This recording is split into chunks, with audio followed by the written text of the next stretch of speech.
Welcome everybody to the Synapse Philosophy Group. This is your host. I'm Dr. Haig John, your family chiropractor in Melbourne, Florida, and we are on this senior text of Stephenson's textbook, senior text of Stephenson's chiropractic textbook. Forgive me, okay? And we are on principle 26. Halfway through, we stopped reading through this, and it's excellent. Okay, we're in the first sentence of the top of the page, starting with my tongue has not caught up with my mouth, or vice versa. Forgive me, I've been talking all day like everybody else has too, and I'm glad we got the cat joining us over there. The Crystal's cat, I love that. So I'm going to start reading and we'll pass it around. Okay. Whoever wants to read, we can have Barry, Alan, Rob or Carol, whomever. Okay. This is a poignant section and I really kind of like it. In the conducted form of mental energy, we have more data and plenty of its manifestations. That's an important thing to see. We find that it too prefers a conductor and uses nerve tissue for its conveyance. About what mental energy is, we are just as much in the dark as electricians are about electricity. But as electricians can do practical work nevertheless, so chiropractors are not hindered by the lack of knowledge. Theories are a help and are progressive if they are based upon soundly established facts.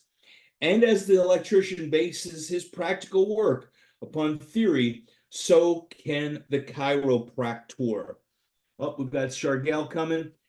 And that's a big paragraph, if you ask me. He's talking about mental manifestation, how powerful it is. We don't really know about it. They've done more research in electricity since 1927, I think this is, than they have on this manifestation because it's the esoteric. It's powerful stuff. Steve's been posting a lot about this stuff lately. And this is where we're really talking about this mental energy and manifesting the life of our dreams, manifesting sickness and health and wealth. Like other conducted forces, mental energy can suffer interference by interposing a gap, by impinging, excuse me. No, that was interposing a gap, by impinging the conductor or by deranging its substance. Let us study another phase of universal energy, universal intelligence. I like how he separates that there. With its universal energies, fills all the space in the universe and every spot in the universe. Any place without it would be outside of the universe, which is impossible and absurd. The body, then, is no exception. Universal energies permeate every cell. But there is this difference in the body.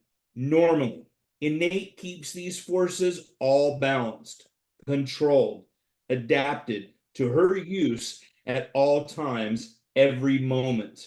In fact, that is how she does her work, by using the universal energies she finds at hand. There are always plenty of them. Interference with her balancing forces, which she has assembled from universal supply, of course, prevents balancing and controlling the forces resident at the tissue cell. Interference with transmission causes the universal forces in that given spot to be instantly unbalanced and therefore not behaving as innate wants them to. Interesting. Of course, these universal forces may be expressed by matter, as any kind of force must be. That is a chiropractic fundamental. But when material excuse me, what material have these universal forces at hand to express them? Anyone can see that it is the tissue cell for that in the spot we are talking about. Then this cell is the expressing some physical or chemical forces without the management of innate intelligence. I'm going to pause a second, mostly to catch my breath. Anybody get any insights from that so far? What page, bro? Go ahead. What was that? What page are you on? 268. Thank you. You're welcome. Now, going back to the mental energy, the body seems to obey the same laws. You know, that whole paragraph, conducted form of mental energy. I have a note that I wrote that says it's a non-physical transmission. Radiation of mental energy is inferred that it's not necessarily over the nerves, as we've talked about before. It's some sort of it's a metaphysical force, if you will, that's not blocked, but it can be interfered with. It can be not transmitted properly if it isn't allowed to be, but it can't be received potentially if it's metaphysical. Maybe there's a damage or a blockage that it keeps it from being received. It's always present and it's always perfect, as we've said. Can it be blocked? Universal forces. Can it be blocked by the educated thinking? Educated is only limited by educated is limited. In any way. What? Educated is separate from innate and universal. It's learned. It's not part of that group. But can it interfere with? No, educated can't interfere. Oh no? I don't think so. Let's continue. Did I do this first paragraph? Yes. All the energies of the body must be controlled by innate by balancing, restraining, and augmenting them by the transmission of other forces from universal force. This is innate's job, her mission in the body, her function. She can break no universal laws, create nothing new, but can juggle the existing forces to build existing matter into structures to house her. That's amazing thought, really, right there. And then continually juggle more forces to maintain that house. Let her vigilance be interfered with one moment, and the universal forces play pranks. That is, they are pranks according to innate's estimation. So universal forces can't be interfered with. But when we're looking at the innate forces, innate's building the house to protect itself from the destructive and making it constructive. And I mean, it's just amazing the protection. Innate is on our side. It never leaves us. It's the blessing. Absolutely lovely. Right. Exactly, Steve. You need to be careful about implying that universal is destructive. It's just unsolicitous. Well, that's what we're talking about. There's a difference. Constructive and destructive is what he actually was talking about previously, remember? We're not talking about universal forces. We're talking about universal intelligence. Interesting. That's right. Interesting. Okay. For organic matter, there are adaptable forms of force. These forces show that intelligence has originated them or managed them. And they are the building and maintenance of living organisms. Should these forces be withdrawn, the living organisms revert to elemental state, wherein the molecules act according to the unswerving laws of physics and chemistry. A living organism has signs of life, which is evident that it is under the care of intelligence, evidence of special care. We've got somebody coming in, Jacob Jones. All right. Having these forces of adaptability, sensibility, and the forces which govern the organism, it can respond to any new set of circumstances, not unswerving action, but changing action according to the demands of the moment. In a collection of living cells, as a living unit, for instance, an animal, these forces come from a central point. This points out that intelligence is a well-organized unit as headquarters. I mean, the headquarters, that universal intelligence is the headquarters. Your innate intelligence is headquarters for you in the expression of life in the universe, in all living beings. Wow. Are we ever taught that in church or school of how amazing you are? I mean, to me, I'm feeling this passion. Like, can you just get that?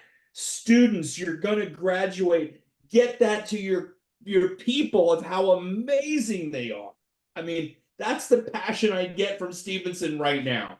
Can you guys feel that? It's just me. No, that's what it's all about. I love going back that one paragraph. Should these forces be withdrawn, the living organisms revert to the elemental state wherein their molecules act according to the unswerving laws of physics and chemistry.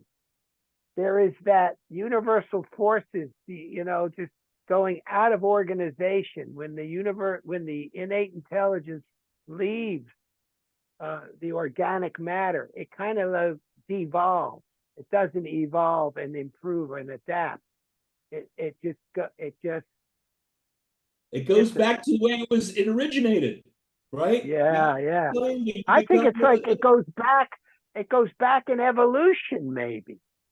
It just breaks down. How we started. You go back to the It breaks down, exactly. Yeah, you go for the worms, and then the rodents, and then it fertilizes the trees, and you become the magical stuff, the other things, right? It's just absolutely beautiful. But that brings the disintegration, brings into my heart the idea of integration, adaptation, constantly growing. And I do believe there is a process where we are becoming more and more intelligent, is expressing itself more and more, and it's expanding in the universe that we live in. Pasquale would say we become restructured. You're structured for those new codes. You remember that, Bob and Carol? Remember that? Talking about those codes. And as we're structure determines function, our structures are changing to be able to handle that new light, the new vibration, the new tone. Wow, bring it on. Let's be part of that parade. Hey, we already are. You can't think about it. It's not intellectualized. It's the spirit. Whether you're doing it or not, it's not up to you. Think about that. I think it's what's behind the bliss of practicing chiropractic. It's the bliss of having a nice day. Sure. Arnaud Bernier, I'm quoting our people, right? Arnaud Bernier would talk about, for years, he talked about being on the endless vacation. The endless vacation. And, I was like, what do you mean, man? This isn't a vacation. I remember starting practice. I'm working my brains out 7 days a week doing screenings. I never slept. Just telling people about chiropractic and building a practice. That's what it takes, everybody. Students, whoever it is, you got to work. You got to go tell people. No one's going to come to you unless they know you exist, period, right? We did nonstop. And then I realized it came to me as I got out of that working mind and it started to grow and practice was blissful. I realized what that endless vacation was. I called him and I said, it's service.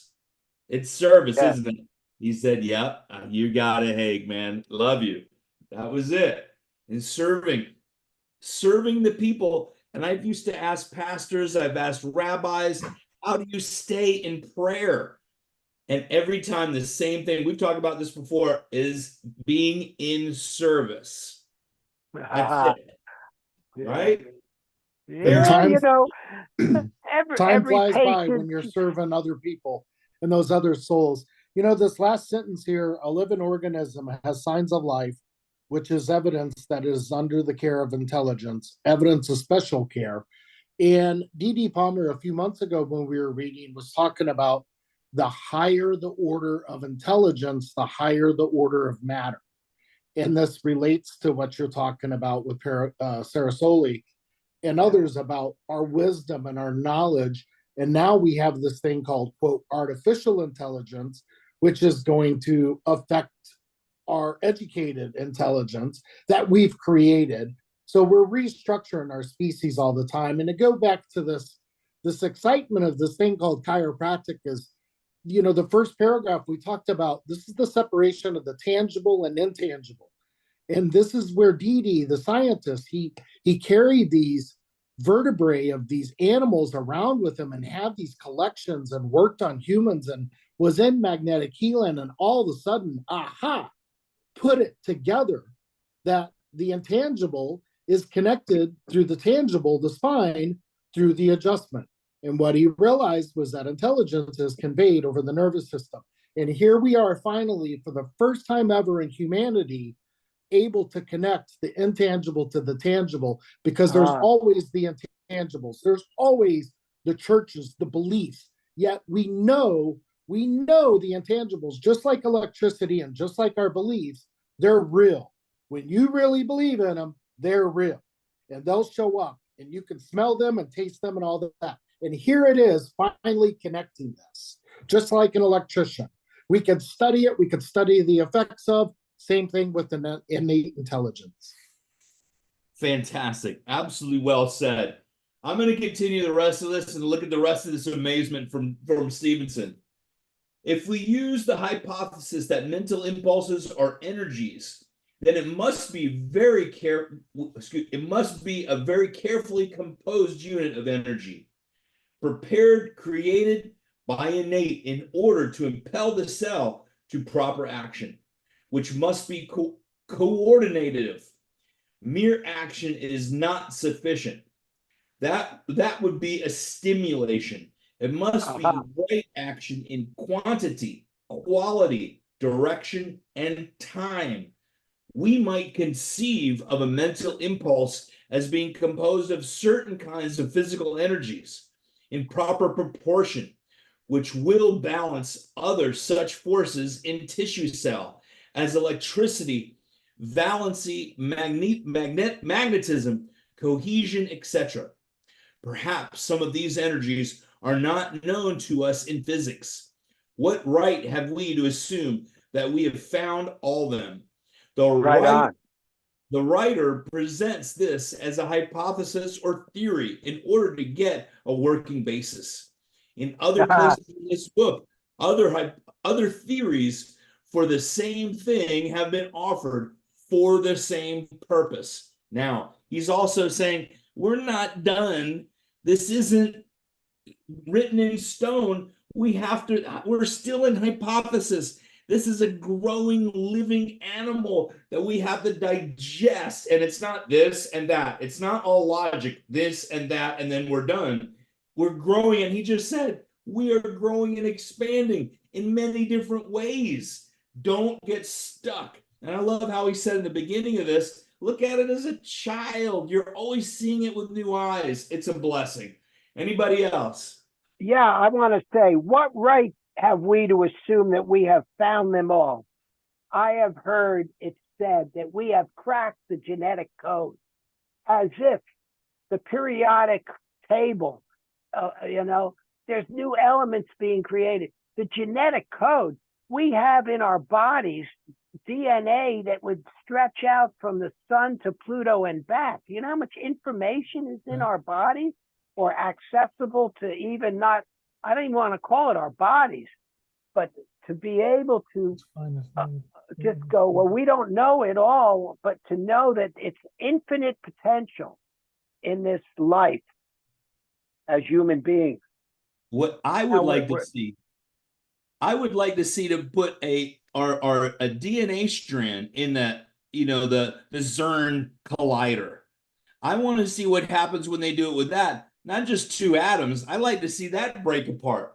If it's just what I can't remember of guanine, whatever, and all those different things that make up a DNA strain. Forgive me, I can't remember them all. But what's in there? What there's so much amino we acids. don't know in our simple little brains. That's what they say, just amino acids. You know, the Library of Congress and that library way back of Alexandria, it's got nothing compared to what we have. That's just a The scratching the secrets of the surface. ages are within us. You know, And Jung talked about that too.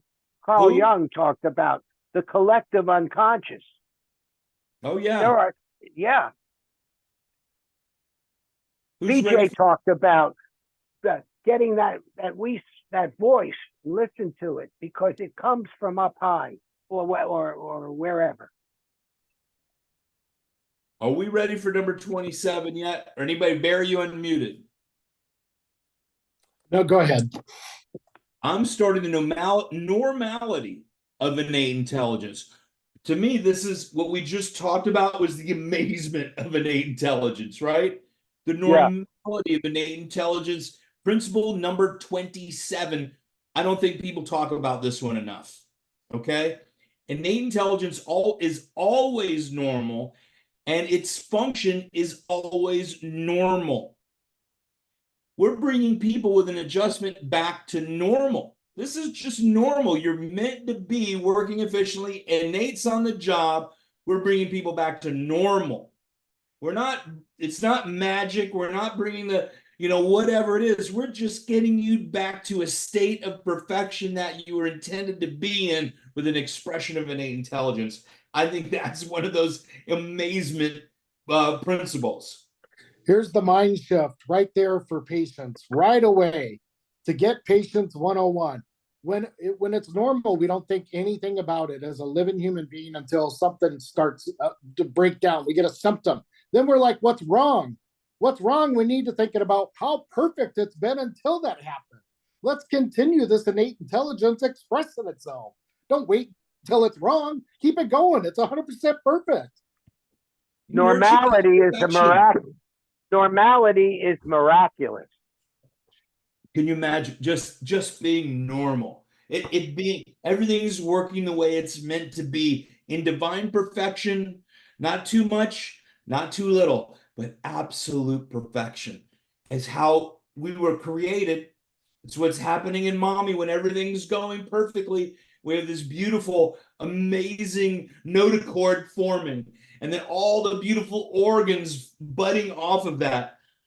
My gosh, I have a really beautiful slide, and when I do my office orientation about innate intelligence, and it's this beautiful, embryo. And think about the amazingness of this. Once you start fiddling around with it, what happens? Your potential for a stillbirth, God forbid, is much higher when you leave it alone and shut up. But you know what? Do its thing. God meant it to be that way. You hear people testifying about how they were miraculously cured of cancer. Well, to me, a cough just like that is just as miraculous. And just breathing. Why don't we talk about, hey, I never got cancer? Why don't we hear testimonies of normality? That's fantastic. Yeah. Testimony. Hey, I'm doing great. Wow. The adjustment allows the expression of innate intelligence, which is the expression of health, and that is what's normal. We don't even know what full expression of health is because we're limited by the matter we live in. But the more we are allowed to express that innate, the healthier we are, and the greater the expression, which may be that progression of humanity and intelligence we were talking about earlier is a greater expression of that innate as we achieve greater levels of health. I'm going to pause one Which second. is normal. Which is normal. Normal we think of as some level that is whatever it is, but normal is beyond what we know. Normal should blow our minds because it does blow my mind. It does blow. Normal function blows my mind. Like how, just think even just an atom just functioning normally. Whoa, it's absolutely, you break that up and make it abnormal, you become very destructive, right? When you split You an just atom. release more, you just release the energy. Yeah. All that energy is within us. I remember Sigafus told me one day, I'm like, I was kind of where my, practice and, kind of down. I was down because, for a moment I was thinking, how am I helping enough people? Am I serving enough? Can I help enough people? And he just said, hey, go out. Do I live by the beach? And I said, yes, go out to the beach, look out in that ocean and realize all that energy you see out there is inside of you. And if it's inside of you, it's in all y'all, right? It's inside of everybody. You're not big enough in reality to affect it. You're strong enough, you're powerful. You're just releasing that system so it can get to normal. And normal is more powerful than all those waves in front of you and that whole ocean combined. Wow. We Inside have of all.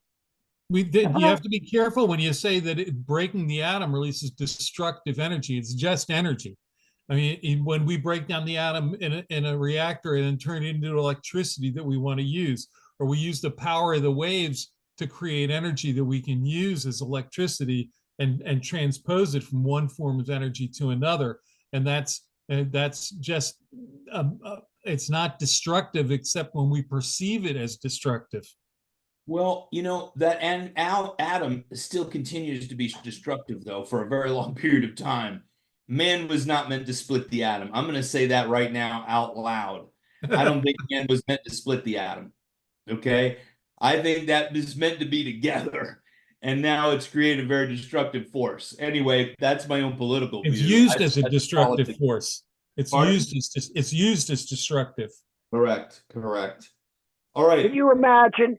Can you imagine a church service of chiropractors where it's time to testify? So I get up in front of everybody, a big coliseum, and I say, "This is my testimony. This morning I woke up and I ate 2 eggs, and then I brushed my teeth." Everybody gets up and applauses me like, "Wow, that's normal." And made a boom boom. Yeah. And that's beautiful. That's really, you're hitting something on something so important and glorifying, just being amazed at how beautiful this living creature we live in. It's just wow. All right, I'm going forward. This is a principle from the triune of life, principle 4. For more specific application, intelligence is always perfect, always 100%. The forces which it assembles are always correct. They are not correct when they reach the tissue cell if there is interference with transmission. But that is not because of imperfection of innate's work. Highlight star, right? That's what they skip in chiropractic school. You don't get enough of that understanding. But because of the limitations of matter. Yeah, read that whole sentence together. Yes. There are not. Where's the tissue? Where's it? They are not correct when they reach the tissue cell if there is interference with transmission, but that is not because of the imperfection of innate's work, but because of the limitations of matter, principle 24. It is because the conducting tissue is imperfect, or the receiving tissue cell is imperfect. Both the conducting tissue and the receiving tissues are matter, which is the third factor of the triune of life, and the only member of it which can be imperfect. The imperfection, of course, is in structure. The molecules of a wrecked locomotive are just as good as those in a locomotive in a running order, but the wrecked locomotive is imperfect in structure and therefore is not a good organ to express man's wishes.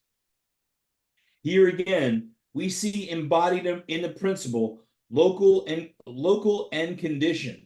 Local referring to the conducting material, and condition referring to the function or receiving material. That's principle 27. Wow. Now, should we go to principle 28 or save it for next time? And our job is not to try to fix the limitation of matter, but to connect the source, to remove interference to the perfect source. Interference to the perfect source. I like the way Dee Dee really talked about it, is relieving the tension frame, right? If we're adding more tension, I mean, think about coming from the foramen, the nerve root. If that's displaced, there's more tension on the nerve root. It can't be pinched there, right? And changing the tone, just like a guitar string or violin string. That tone has changed, so the output's changed. The information has changed. The synaptic cleft, the information coming through there is changed. The neurotransmitters changed. The velocity is changed. But innate was perfect. I believe one of the biggest causes of aberrant physiology and the subluxation itself is the cultural fear and contractions that come from that. I believe that that's not all of it, but I think a lot of our culture is accepting and being defensive and not feeling that the world is friendly is one of the major causes of subluxation. I'm going to talk about Pasquale again. And when David Shiner's book, and he was interviewing Pasquale, and one of the things he said was, it's the lack of faith that makes us sick. I can't. There you go. Exactly. Faith in our own power, that we have all this sickness and disease. And what do people really want? Is not really to think about how powerful you are, but how sick you are. You're programmed it from all the commercials and TV shows, and where you can't avoid it. If you don't watch TV, so what? You're still getting it everywhere else. You know, if you have a cell phone, pops up every 7 seconds about how imperfect you really are. And he said, once people know of chiropractic and what it truly is, you know, the world changes. And I really see that as absolute fact, because we talk about people in their perfection and how amazing they are, not the lack of them. And remember we read a couple of weeks ago about great sailors are made in rough waters. Oh, I yes. believe that even the interferences and the blocking up is part of the expression as we express innate. Those blocks are busted open, and like we know strength like we didn't know before, partially because we're in those rough waters, and sometimes we get snagged. But then we keep moving, we keep trucking. Keep on keeping on. You know, this makes sense with the triune of life, because creation, transmission, and expression. So the creation and innate's always 100%. The transmission of forces, that's where it can be interfered with. The expression is up to the matter, and that's where the matter and the expression, but also in the conductor, in the creation part, the brain cell, if it's not up to par, that's that part of matter there that he talked about the limitations of. But our job is to remove the interference of that signal, the transmission part. And that's the safety pin cycle as well. And we're taught by Dr. Sid and BJ to live with the result. We have our faith in that source so much that helps those that come in contact with us to resonate with the end in sight, not to act as if, but to be with that. And walk by faith, not by sight. Yeah. That's it. Okay, Bob, you got something? I don't think I can unmute you from here. He's just making notes. So, Principle 28, the conductor of mental force, is the next one. That was the last one in innate. And I think this is a good stopping point because we're getting to the end, but now we get into mental force. We do have a stopping point on this where we've stopped before, page 271, halfway through. We after the first paragraph there. And because condense it, because it goes on, it's a little verbose.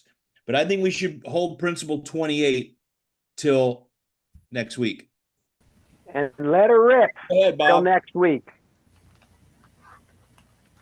Just one thing that kind of came through was we talked a lot about perfection, and then at the same time, we look at how we're still evolving, and that's almost like how you can't even rack your head around that. How can you be perfect and yet be evolving mass? You know. How can you limit God from growth? God itself is growing. That's a good point. Just like Alan's beard. It's all about growth. And what's so passionate about this, where chiropractors have gotten their passion of, wow, I can look at myself no matter how much I've screwed up, made mistakes, whatever it is, burned bridges, had bad relationships, whatever. There's still divine perfection within me, and I have to glorify that and give it thanks. I give it thanks no matter who you are. I mean, I can tell you, I've made some colossal mistakes, bad, Me too. ruined relationships. Can't go back. I did it, right? But you're still divine perfection. We still move forward. We forgive ourselves first, forgive others, because they have that divine perfection within as well. We honor the divine within you, and we give it thanks and we give it praise. How did Richard Santo, he used to say, I honor the innate in you, the innate in me, and honors the innate in you. Absolutely. Right. The innate in me blesses the innate in you. There you go. Thank you so much for clarifying that, Barry. That's really great. Say that again, Barry. The innate in me blesses the innate in you. It was blesses. Yeah, blessings. Yeah. Blessings, right? That's exactly. what namaste means. Santo. That's what Namaste, that's yes. what the Indians do. You know, Namaste. hey, do I have a quick minute? Of course. Yeah. Something to relate to this whole podcast and also what we were talking about tonight. So I do knee chest work, and after the adjustment, I go lay the clients, patients, whatever they are, people, souls down on a resting table and put a cervical roll behind them, put a roll underneath their knee for the low back. And historically, I'll tell them, all right, literally, we're going to set this, and I want you to pay attention to your body, listen to it, and visualize that brain communicating with your body. I've been saying that for years. Well, all of a sudden, I switched it up a couple of months ago because of us reading D.D. Palmer and chiropractic textbook, and I keep hearing this mental impulse. So I switched it up to mental impulse instead of, listen to your brain, the body. To me, that was simple. It was repetitive for years. So I started doing mental impulse, and then all of a sudden I'm like, wait, we're reading about intelligence. This is intelligence. So currently I have been telling people as soon as I set them, all right, let this set, do your breathing in the nose, out the mouth, and literally visualize that intelligence inside your brain, going down your spine, speaking to your body parts, that left sciatica, that right kidney of yours, that pancreas, that lung, even things you and I don't even think about. And each time I do that with each person, it literally blows me away at the universe inside of each person. Although we've studied it and we know it, right? But here I am in that instant, in that moment, giving recognition to a body part, a tract that wasn't even talking, but there I was. And all of a sudden they're like, oh yeah, I'll have a talk to my kidneys. It's just such an awesome thing that I've been able to incorporate through this podcast to tell my people we're opening up the intelligence that created you. If it created you, it can heal you. I'll check you in 5 minutes. Bye. That's gorgeous, man. I love that. I love that. Absolutely. You know, we talked about that the other day when we were talking about resting people, and I said, you know, I don't have a resting room. I always wanted to do it. But I realized because people hold their atlas. I have people, I don't adjust their atlas very often, which is great. But I realized when I toggle somebody, I usually say, take a moment, don't come up too fast, and they'll usually stay. And now I started using what Dr. Joseph Epplett, close friend of mine, what he used to say was, you know, do your 49 breaths and then come up and I'll see you next week. But, you know, I realize I do rest them, you know, a few minutes before.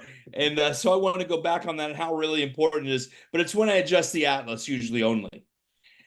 Bob, who else has something in this section? There was something you said earlier about service and I think joy. And I was looking for, I know I'd written down a quote down someplace, and it goes, I slept and dreamt that life was joy. I awoke and saw that life was service. I acted, and behold, service was joy. That's beautiful. That's I did. beautiful. I just saw that recently too. That's great. Yeah. Thank you. Now, do you think if someone graduating, Jake, I know you're out, you know, making it happen right now in your own practice, and to get this passion early in practice, you become unstoppable, unstoppable. You become the go-to. Who else would you go to in your town but the passionate chiropractor that's saving lives, right? Spreading this word everywhere, because your fear, you have to have a mission bigger than your fear, and get out and go tell the people. And, you know, I've just been going through a lot of my old notes and different things like that. And I put together, you know, what it takes to market a practice and be successful. You could do it slowly or you can do it fast. And you know what? I've gone fast. I've slowed down. I've gone fast. And right now, my office, I don't have to go out and do screenings, but I do them. And you know what? I love them. I might sign up 3 or 4 people, but the next day I'll have the phone ringing off the hook and I've had 20 new people last week and had 3 today, right? From the screening. Not directly from the screening, but I told God and the creative stuff of the universe, I want to help people and I know what to do. And I am confident in what I'm doing. And then you're going to be fed, right? Because who else are we going to go to? Someone else down the street that doesn't really know what they're doing, doesn't care about being an expert. You know, an expert is good. Professional is better, right? Work your brains out. Play like you're playing a professional sport. Train day and night. Read the books. Sleep with the books under your bed. You might absorb it through your head. Who cares? That's what Sigafus, remember Sigafus used to say that. Just read it. Stick it under your pillow, right? There's This is You have to it. overcome your fear of telling the truth, which is different from what people think the truth is. And it doesn't have to be verbose. It doesn't have to be shoved down their throat. I can help you. You're in the right place. There's nothing more attractive than Well, thank you. than our philosophy. Yes. And the source of life that we're talking about. That makes us irresistible magnets. And the perfect amount of people come. Perfection.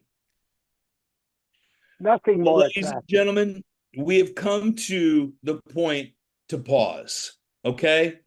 We're on the pause is where the adjustment comes from, right? And we're going to pick up on page 270, principle number 28, the conductor of mental force. Okay? Bless you. I bless the innate in you. I love you. And God bless you. We'll see you next week. Okay, everybody? Peace out. Invite some people on. Let's get some new people on. We posted. Carol's been a rock star. And I posted one today too. Okay? Share it around, everybody. Good night.